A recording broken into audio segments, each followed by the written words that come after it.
శుక్రవారం లేఖనాల్లో నుంచి ధ్యానం చేస్తూ వస్తున్నాం. ఈ రాత్రి ఆ వాక్య భాగాన్ని ముగిస్తున్నాను. నేను ఏమిటి దానిలో సారాంశం అంటే, ఇశ్రాయేలీయులు ఐగుప్తులో నుండి సమకాలంలో నుండి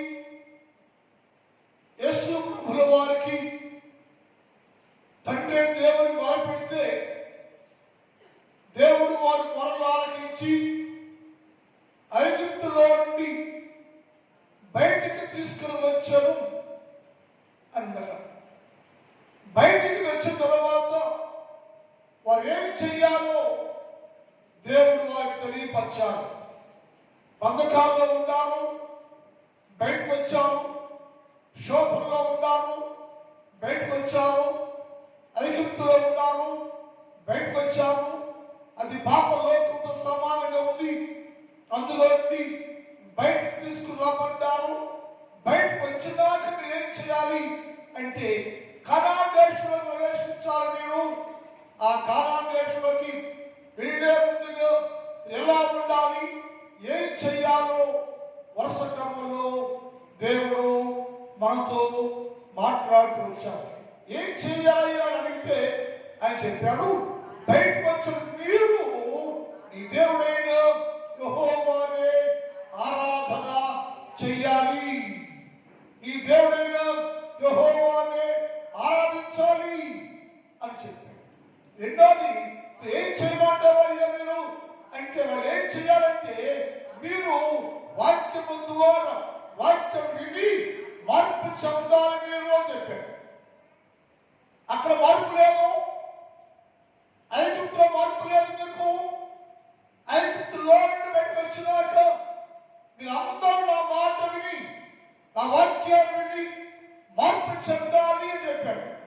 మారు మనసు అవసరం. మారు మనసు జీవితాన్ని కలిగిన వారుగా ఉండాలి. ఎవరు మారు మనసు కలిగి ఉంటే వాడు అందులో ప్రవేశిస్తాడు. అందులో ప్రవేశించడానికి మీకేం కావాలని అంటే, వాక్యం విని మార్పు చెందాలి. అలా చెందేవారుగా ఉండండి అని చెప్పాడు. మూడో చెప్పాడు, మీరందరూ రాజ్య మార్గంలో సాగిపోవాలి. రాజమార్గం ఏర్పాటు చేశాను నేను. అక్కడ రాజమార్గం కాదు, మీరందరూ నడిసే మార్గం ఏదో అంటే రాజ్య మార్గాన్ని ఏర్పాటు చేస్తాను నేను. రాజ్య మార్గం తొలగిపోకుండా అందరూ చివరి వరకు రాజ్య మార్గంలోనే సాగిపోవాలి అని చెప్తే, అలా సాగిపోతున్నప్పుడు అపవాది మధ్యలో వచ్చి సాతాను వచ్చి రాజ్య మార్గంలో సాగిపోనియకుండా, రాజ్య మార్గంలో స్వచ్ఛమైన మార్గంలో నువ్వు సాగిపోకుండా ఆటంకం చేయడానికి అపవాది అనేవాడు వారికి ఆటంకపరిచాడు అనే విషయాన్ని నేర్చుకున్నాం. అది మనం ఏం చేయాలంటే, అపవాదిని జయిస్తూ లోకాన్ని జయిస్తూ మనం అందరూ కూడా పరమకారణాలవాడే పరలోక రాజ్యంలోకి ప్రవేశించే వారుగా ఉండటానికి అపవాదిని ఎదిరించేవాడుగా ఉండాలని నేర్చుకున్నాం. దాని చూడాలంటే దాని మాటల్లో ఈ అంతరంగము శుద్ధీకరణ కలిగి ఉండాలి. బయటకు వచ్చి ఏం చేయాలి అంటే, అంతరంగము శుద్ధీకరణ కలిగి ఉండాలి. అంతరంగం మార్చబడాలి. అంతరంగ శుద్ధి చేయబడాలి. జీవాత్మ కలిగినటువంటి అంతరంగాన్ని అభివృద్ధి చేయకూడదు. కానీ మానవుడు శరీరాన్ని ఆత్మను కలుషితము చేస్తాడు. ఆత్మ కలుషితము అయిపోయింది, అంతరంగము పాడైపోయింది, అంతరంగము చెడిపోయింది. అది లోతైన పొయ్యిలా ఉంది. దాని రకరకాలు పడిపోయి అంతరంగం పాడైపోయింది. అందుకని ప్రతి ఒక్కరూ ఏం చెయ్యాలి అంటే, నీ అంతరంగాన్ని శుద్ధి చేసుకోవాలి. అంతరంగం శుద్ధీకరణ అవసరం. ఎందుకంటే నేను శుద్ధుడను, నా అంతరంగం శుద్ధీకరణగా ఉంది. నన్ను సేవించేవారు ఐగుప్తులో నుండి బయటికి వచ్చిన ప్రతి క్రైస్తవ పిల్లలు శుద్ధీకరణ, అంతరంగ శుద్ధీకరణ కలిగిన వారుగా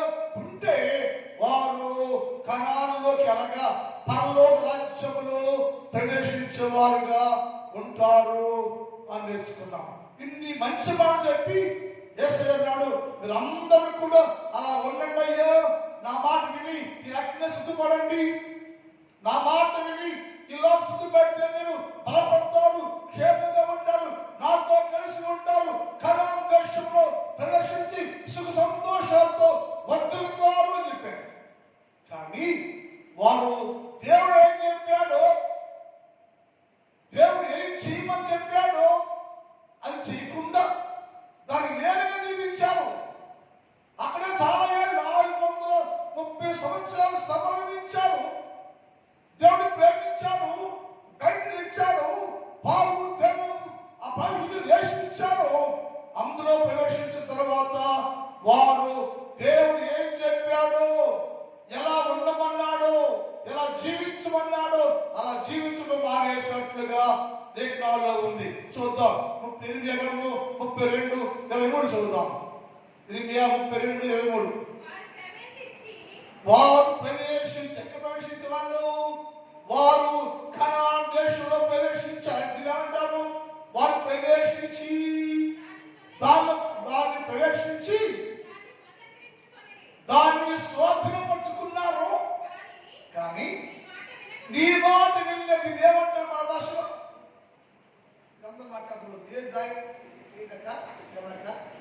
ఏ దాటినాక తెప్ప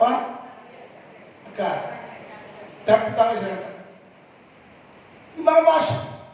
వాళ్ళు వచ్చిందాకేమో దేవుడు సహాయం చేసిందాక దేవుడా దేవుడా దేవుడా అన్నారు.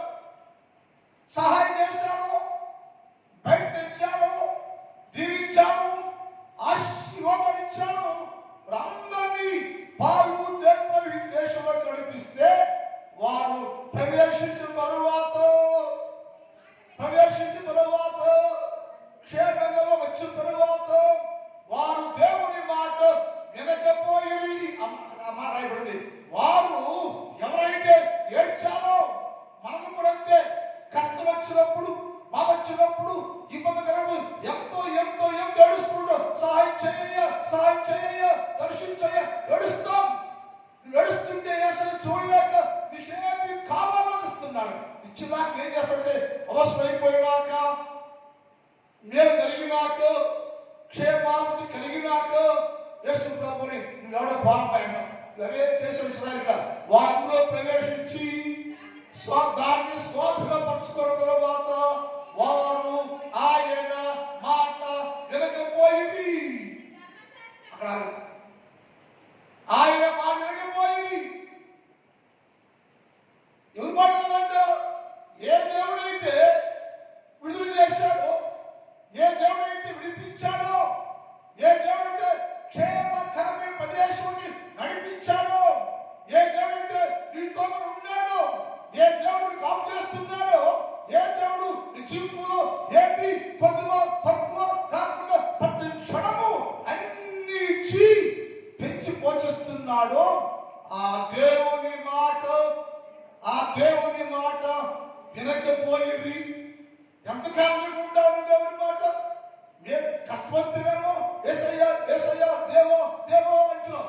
దేవుడు నీ ముసలి కర్రని చూసి సహాయపడి మేలు చేస్తే, మేలు పొందినాక, బాగుపడినాక, అన్ని క్షేమంగా ఉన్నాక ఆయన మాట వినకపోయింది.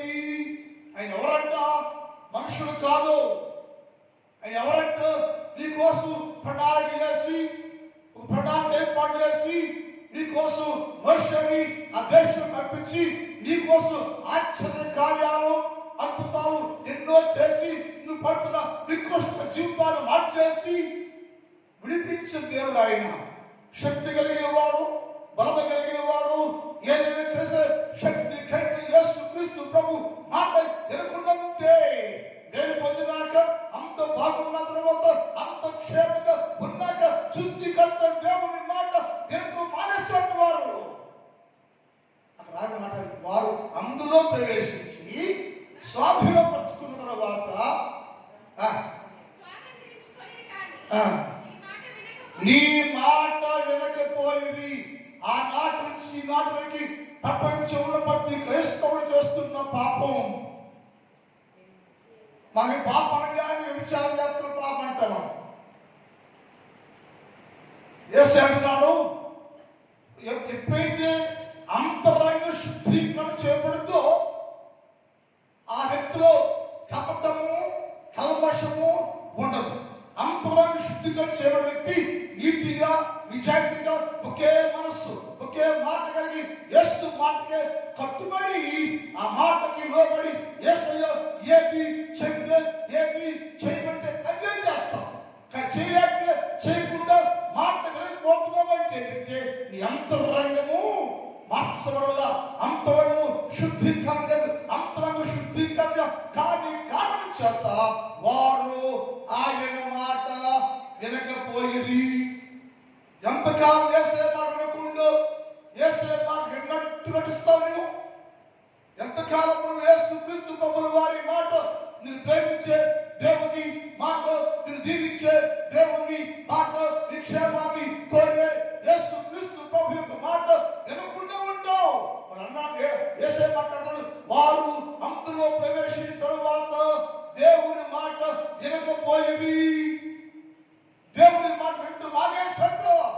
ఏమైందయ్యా అంటున్నారు మనిషి. ఈనాడు మనుషులు ఎవరంటే ఈనాడు ప్రపంచం అంతా చూస్తే పరిపూర్ణ లేరట, పరిపూర్ణ లేరట, పరిశుద్ధులే లేరట.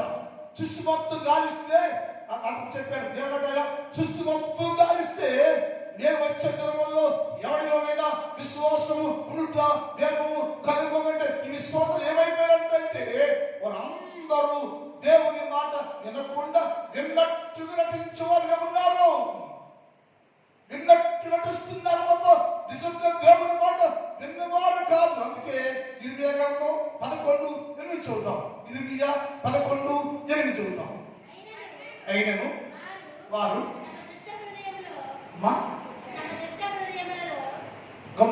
అయినను వారు తమ దుష్ట హృదయములు ఏముందంట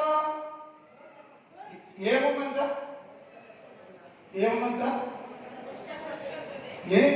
చెప్పాడు కదా, అది కడగమని చెప్పాడు కదా, అంతరంగు కడగండి శుద్ధి చెప్పాడు కదా. శుద్ధి చెప్పినా కూడా నీవు ఇంకా నీ అంతరంగంలో దుస్తత్వం ఉందంటే వారు దుష్ట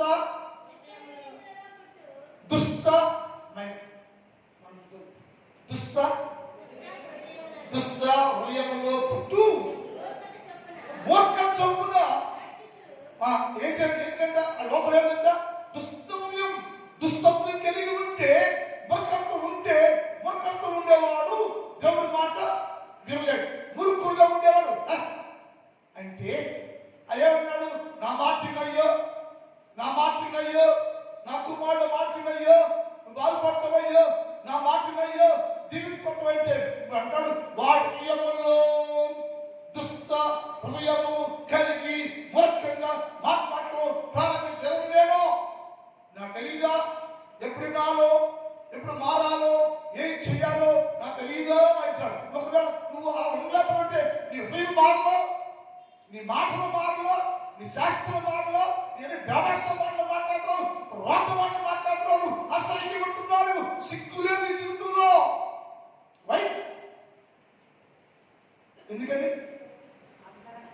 ఎస్, అంతరంగ శుద్ధీకరణ దుష్టత ఉండిపోయింది. దుష్టత కలిగినది మోక్షంగా మాట్లాడుతున్నావు, విశ్వాసంగా మాట్లాడు, విశ్వాసంగా ఉండు, నీవు విశ్వాసంగా మాట్లాడు, నిజాయితీగా మాట్లాడు, దశగా మాట్లాడు. అంతేకాని దుష్టతుని మాటలు మాట్లాడుతున్నావంటే నువ్వు చెడిపోయిన సంతానాన్ని, చెడిపోయావు నువ్వు. అంటున్నా ఏసాడు వారు ఆయన మాట వినకపోయిరి. ఎందుకు వారి మాట వాళ్ళు అంటే వారు దుష్ట హృదయములో పట్టుకుని మూర్ఖం చొప్పున నడుచు ఆయన మాట వినక మూర్ఖత్వం ఉందాల్లో దుష్టత్వం కనుక ఆయన ఏమయ్యా అని చెప్పినా కానీ వారు ఆయన మాట వినకపోయేది. దేవుని పిల్లలారా ఆలోచించాలి. మనం నీ జీవితంలో యేసయ్య మాట వింటున్నావు, నువ్వు యేసయ్య విన్నావు. మనం అందరూ క్రైస్తవులమే, దేవుని పిల్లలమే, విశ్వాసులమే, భక్తులమే. మన జీవితంలో యేసు ప్రభు మాట వింటున్నావా అని అన్నాడు. వారు దానిలో ప్రవేశించి దానిని స్వాధీనపరుచుకున్న తర్వాత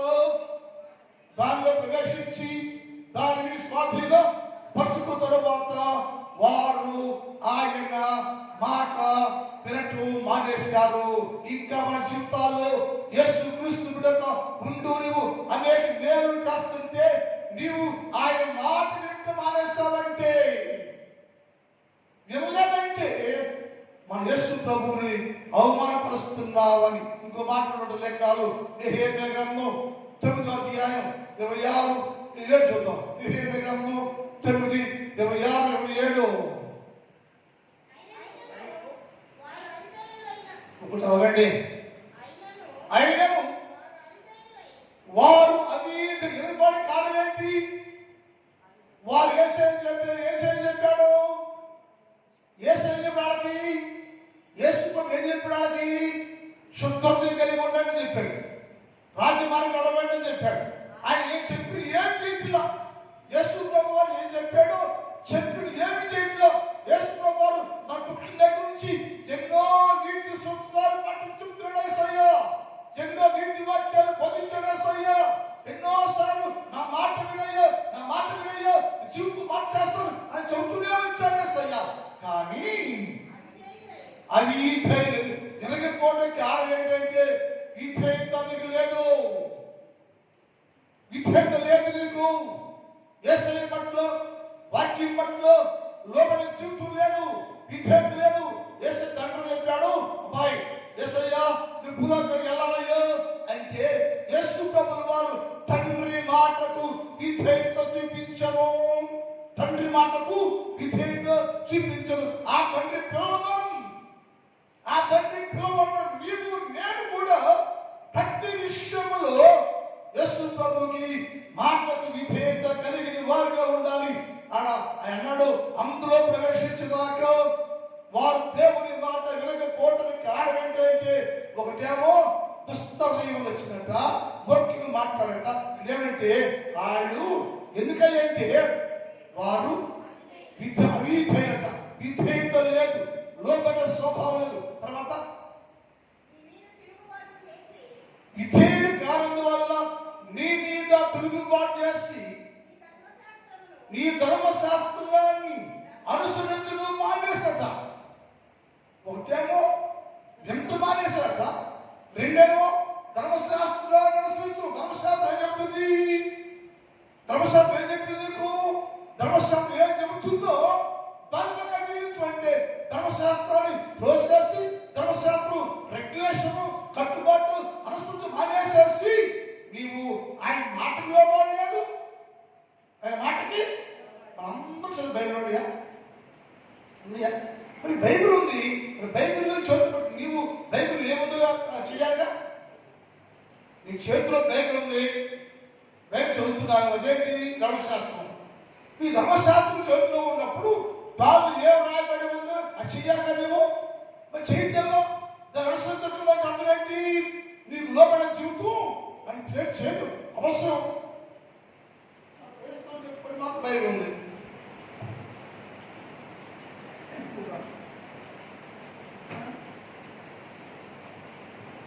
దాన్ని ఏం చేస్తున్నావు నువ్వు? బైబిల్ ఏముంది రాసి చదివావా అని అన్నాడు. వారు అధీధరైపోయి తిరుగుబాటు చేసి లోబడిపోవడం కాదని అందరూ ధర్మశాస్త్రాన్ని అనుసరించడం మానేశారట. నీ ధర్మశాస్త్ర లక్ష్య పెట్టక అమ్మా లక్ష్య పెట్టక దాన్ని త్రోసేసట. ఎవరిను దేవుని పిల్లలు ఇశ్రాయేలీయులు మనమే ఐగుప్తులో బయటకు వచ్చావే, మనమే లోకంలో నుంచి పాపంలో నుంచి బయటికి తీసుకురాబడ్డావే, మనమే దేవుని పిల్లలు. మనమే ఏం చేస్తున్నామంటే లోబడకపోగా ధర్మశాస్త్రాన్ని అనుసరించడం మానేసి అది వద్దయ్యా, ధర్మశాస్త్రం వద్దయ్యా, నాకు ఏం కావాలి? నీకు ధర్మశాస్త్రం చదవు, నేర్చుకోవు, దాని ఏముందో అనుసరించవు, దాని ప్రకారం జీవించవు. నీవు మరి ఏం చేస్తావు? ఏం చేయమని తెచ్చాడు బయటకు వచ్చిన నేను ఏం చేయమని బయటకు వచ్చాడు? ఎలా ఉండాలి అక్కడ? అలాంటప్పుడు అక్కడే ఉంటే బాగుండదు కదా. మార్పు పొందకుండా, రక్షణ లేకుండా లోకంలోనే పాపంలోనే ఉంటే బాగుంటుంది కదా. అందులో నుంచి బయటకు వచ్చావు కాబట్టి ఏం చెయ్యాలంటే దేవుని మాట వినాలి.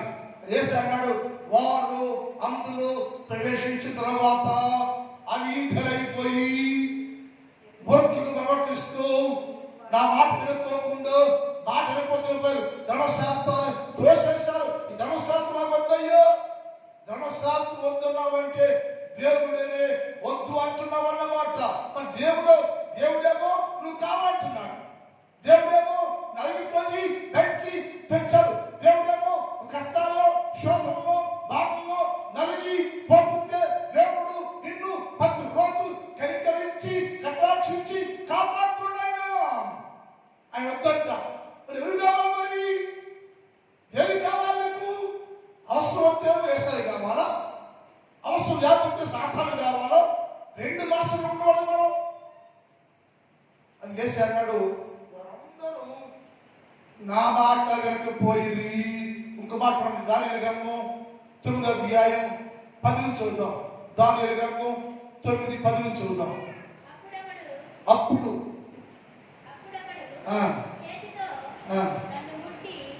దానియేలు గ్రంథం 9వ అధ్యాయం 10 నుంచి ఆయన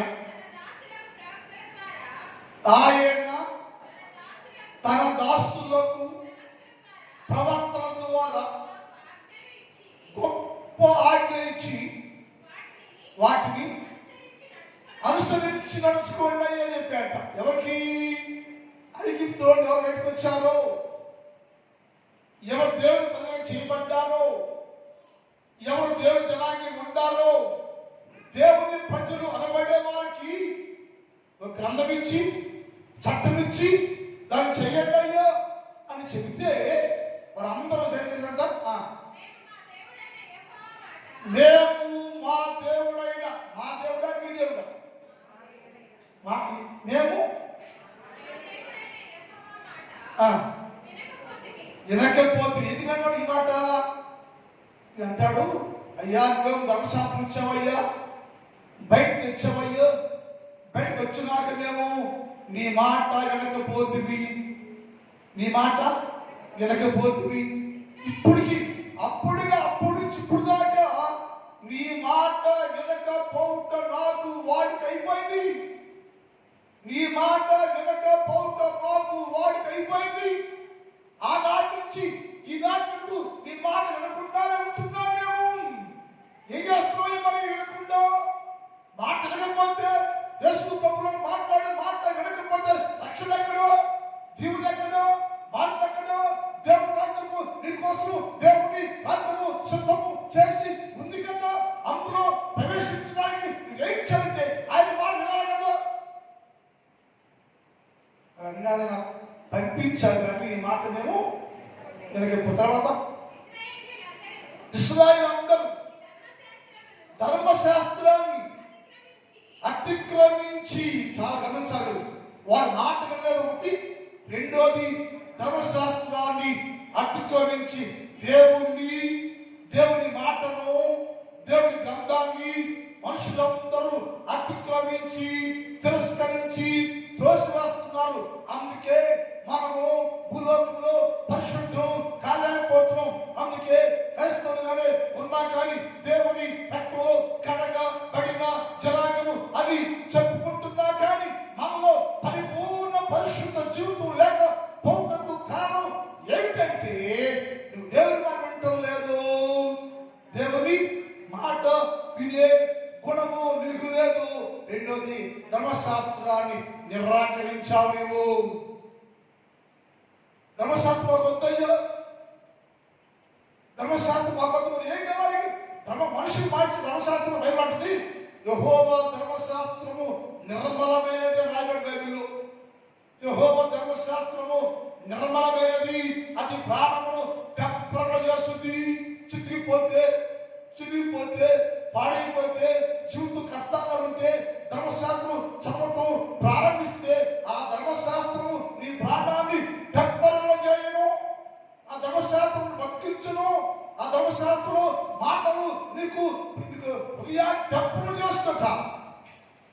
ధర్మశాస్త్రాన్ని మాకు వద్దయ్యా అని నిరాకరించేస్తే ఏం ప్రయోజనం? ఈనాడు క్రైస్తవ పిల్లలు పరిపూర్ణ కాలేక, పరలోక రాజ్యంలో ప్రవేశించలేక, లోకంలోనే సగం జీవితాన్ని కలిగి ఉంటున్నాము. కారణం ఏంటయ్యా? రాబోతుంది, వచ్చువాడు ఆలస్యం చేయక రాబోతున్నాడు. సంఘమును బయటికి తెచ్చడేసయ్యా, పరిశుద్ధంగా ఉండాలని నీకోసం కలవరి సిలువలో రక్తాన్ని కార్చి నిన్ను కొనుక్కున్నాడు. నువ్వు నాలాగుండయ్యా, నాలాగా పరిశుద్ధంగా జీవించయ్యా అని చెప్పాడు. కానీ మనుషులు ఇంకా పరిపూర్ణ కాలేదా? పరిపూర్ణ కాలేదు, పరిశుద్ధులు కాలేదు. ఎందుకయ్యా కావాలంటే నీ మాట వినే మనస్సు నాకు లేదయ్యా. మాట కదా, ధర్మశాస్త్రాన్ని నేను అనుసరించను, ధర్మశాస్త్రంలో సంగతి ఏది కూడా నేను పాటించను, అది నాకు వద్దునే ఉందయ్యా. ఏం కావాలయ్యా నీకు? ఏం కావాలయ్యా నీకు?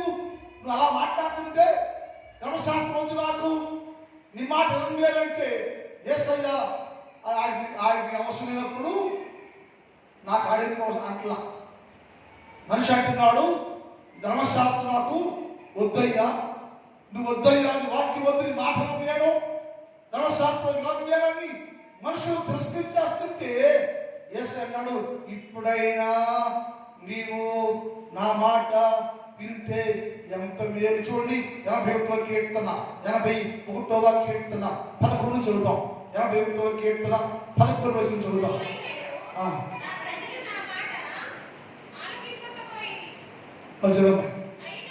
అయినను నా ప్రజలు నా మాట ఆలకించకపోయింది, ఇశ్రాయేలీయులు నా మాట వినకపోయింది. కాబట్టి తమ సొంత ఆలోచన ప్రకారమే సాగిపోతున్నారు. కానీ దేవుడు చెప్పే మాటలు నేటి క్రైస్తవ సమాజం వింటం లేదు. ఇశ్రాయేలీయులే కాదండి, ఈ లోకంలో ఏ మనుషుడు కూడా, ఏ స్త్రీ కానీ, ఏ పురుషుడు కానీ దేవుని మాట వెనుక, దేవుని వాక్యం వెనుక, దేవుని మాట లోపడకుండా జీవిస్తూనే ఉన్నారు. యేసు అన్నాడు, ఇశ్రాయేలీయులు నా మాట వెనకపోయి సొంత ఆలోచన ప్రకారం జీవిస్తున్నారు. ఈనాడు క్రైస్తవ సమాజం ఎలా ఉంది? మనం ఎలా జీవిస్తున్నాం? క్రైస్తవ సమాజంలో బిడ్డలు ఎలా జీవిస్తున్నారో సొంత ఆలోచన, సొంత బుద్ధిని ఆధారం చేసి ఉదయకాలం మనం ధ్యానం చేస్తాం. ఈరోజు చివరి పాఠం, ఈ ఉదయకాలం చివరి పాఠం ఏంటి? నీ సబుద్ధిని నీ ప్రవర్తన అంతటి ఎందు ఆయన అధికారానికి ఒప్పుకోవాలి అని చెప్పాడు. నీ ప్రవర్తన అంతటి ఎందు నీ సబుద్ధిని ఆధారం చేసుకోకుండా నీ ప్రవర్తన అంతటి ఎందు ఆయన అధికారం ఒప్పుకోవాలి. అధికారికి ఉండాలి, ఉంటే క్షేమం అంటున్నాడు. ఎన్నికపోయావయ్యా మాట వినవయ్యా, వినకపోగా సొంత ఆలోచన ప్రకారం ధర్మశాస్త్రం వద్దంటూ, దేవుని మాట వద్దంటూ, ఏం కావాలంటే ఆ జ్ఞానం ఉంది, తెలుగలవాడాను, జ్ఞానం గలవాడాను, విద్యవంతుడాను, అంత తెలుసు నాకు తెలియదు దేవునిక అని గమనికు వాడు తన సొంత జ్ఞానం మీద ఆధారపడిపోయి సొంత ఆలోచనతో నడుస్తూ ఉంటే ఆయన వారిని చూసి చాటున ఏడ్చు ఉండేను. నిన్ను బట్టి, నిన్ను కన్నందుకు, నీ పెంచేందుకు, నీ పోషిస్తున్నందుకు, నీకోసం ప్రాణం పెట్టినందుకు యేసు ప్రభువు వారు చాటున నీ కోసం నడుస్తూ ఉండేను. వాక్యం వచ్చేమో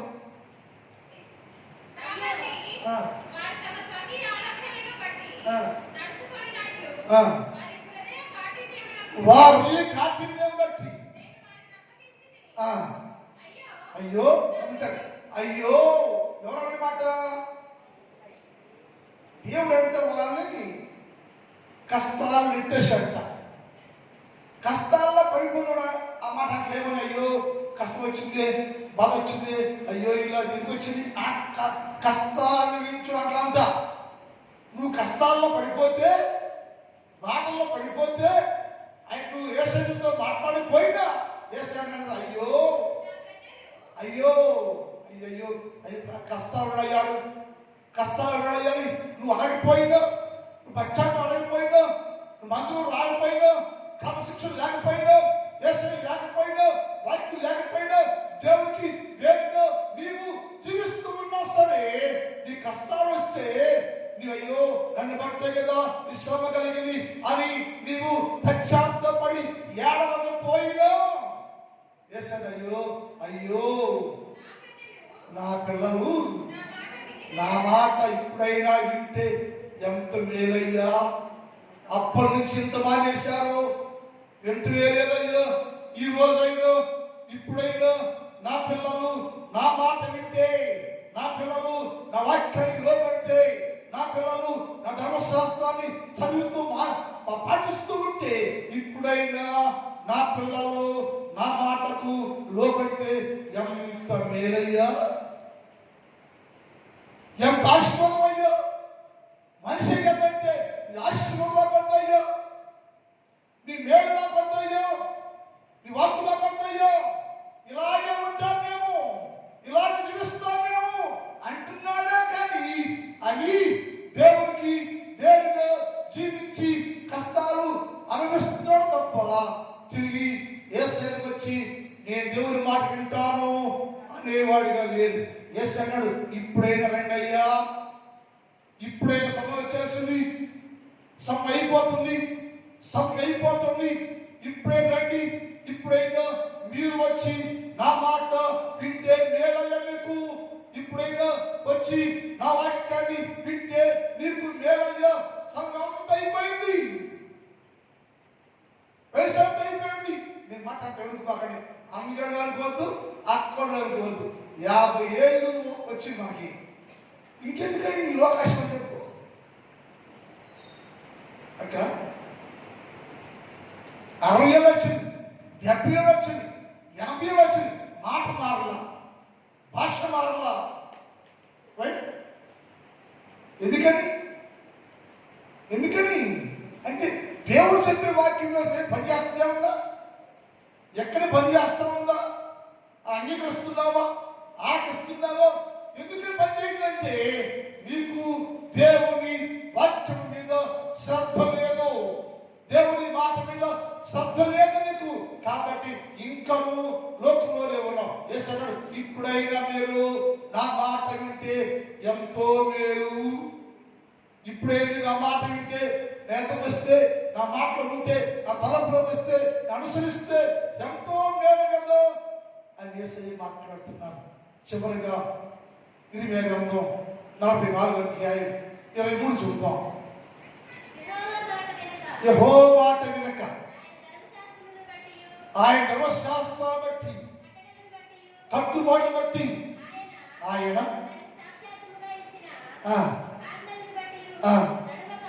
ఏంటంటే యెహోవా మాట వినాలంట ఒకటి, రెండో ధర్మశాస్త్రాన్ని తోసేస్తారు, 2 కట్టుబాటు కట్టడా ఎట్లేస్తారు, 3 అన్ని చేస్తూ వచ్చినా సరే నేను ఇప్పుడు నా 2 చేతులు చాచాట ఎవరి కోసం, లోబడని జనుల వైపు నేను నా 2 హస్తాలు చాచి పిలుస్తున్నాయ్యా.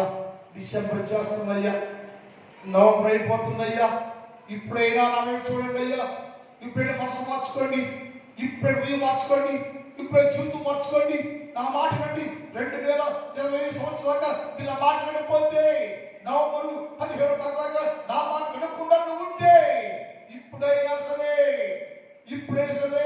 నా మాట విను, నా వాక్యాన్ని విను, నా ధర్మశాస్త్రం పాటించు, తిరిగి రండి.